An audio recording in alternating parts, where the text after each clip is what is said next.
UPSC mains और ethics fourth के number 5 है, जिसे दार्शनिक या थिंकर्स भी कहते हैं। तो आज के टॉपिक बहुत इंपॉर्टेंट है, रूसो और लेक्चर नंबर 11 है। तो ये टॉपिक बहुत इंपॉर्टेंट है। अगर आप लोग थ्योरी पार्ट और दार्शनिक वाला पार्ट पे अच्छे से कमांड कर लेंगे लो, तो आंसर राइटिंग में या केस स्टडी सॉल्व करने में बहुत आसानी होगी, और ऐसे में भी।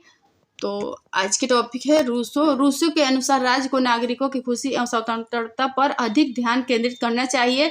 रूसो हॉब्स के सामाजिक समझौता सिद्धांत की आलोचना इस आधार पर करता है कि यह लोगों से उनकी स्वतंत्रता छीन लेता है।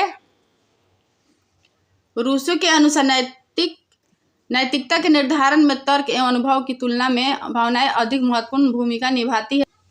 रूसो के अनुसार इच्छा के विभिन्न रूप। तो रूसो के अनुसार मानव इच्छा के दो रूप है। पहला है व्यक्ति इंडिविजुअल और दूसरा है समुदाय कम्युनिटी। तो ये व्यक्ति विशेष इच्छा है, व्यक्ति वाली विशेष इच्छा है और समुदाय वाली समान इच्छा है। तो व्यक्ति और व्यक्ति वाला पार्ट के दो रूप है। पहला है तत्कालीन इच्छा और दूसरा है तात्विक इच्छा। तो तत्कालीन इच्छा में तत्कालीन स्वार्थ आता है, निम्नतर आत्मा, और ये अस्थिर होती है। तत्कालीन इच्छा अस्थिर होती है, यह भिन्न भिन्न व्यक्तियों के मन में भिन्न भिन्न रूपों में पाई जाती है। और तात्विक इच्छा में समूह के पास हित में प्रेरित और उच्चतर आत्मा की अभिव्यक्ति होती है, और ये स्थिर होती है। तात्विक इच्छा स्थिर होती है, यह समुदाय के सब सदस्यों के मन में समान रूप से पाई जाती है। और समुदाय कम्युनिटी समान इच्छा स्थिर से जुड़ा हुआ है।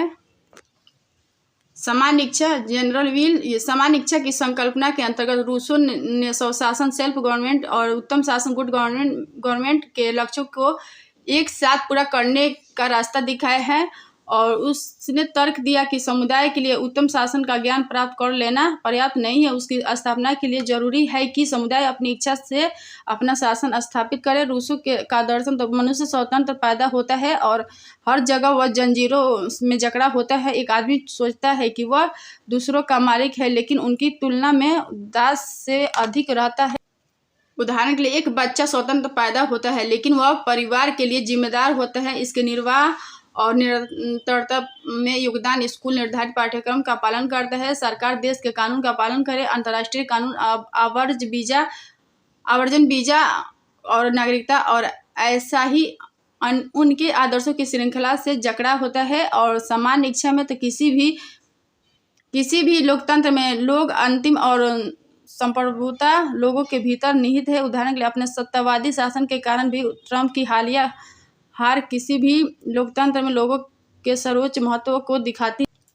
संपत्ति में उन्होंने निजी धन के विचार को खारिज कर दिया और समर्थन किया कि धन को केवल एक बुनियादी आवश्यकता को पूरा करना चाहिए। यह समाजवाद के प्रति उनके झुकाव को दर्शाता है। उदाहरण के लिए भारत में भूमि सुधारों के तरह चकबंदी का कार्यान्वयन यह सुनिश्चित करने के लिए था कि निजी धन संचय सीमित होना चाहिए, और यह सुनिश्चित करने के लिए भूमि का पुनर्वितरण किया जाना चाहिए। हर किसी को अपनी बुनियादी जरूरतों के लिए पर्याप्त भूमि तक पहुंच हो। शिक्षा, उन्होंने कहा कि शिक्षा को औपचारिक शिक्षा के बजाय प्रकृति के माध्यम से प्राप्त किया जाना चाहिए, अर्थात पुस्तकों के माध्यम। उदाहरण के रविंद्रनाथ टैगोर का शांति निकेतन, जो प्रकृति के साथ निकट संपर्क में बच्चों के बड़े होने के लिए एक स्वतंत्र और निडर वातावरण बनाने का विचार पर है। समकालीन अनुबंधवाद, जॉन रॉल्स को समकालीन अनुबंधवाद का पिता कहा जाता है, और वह द्वितीय विश्व युद्ध के बाद सबसे प्रभावशाली अमेरिकी दार्शनिक है।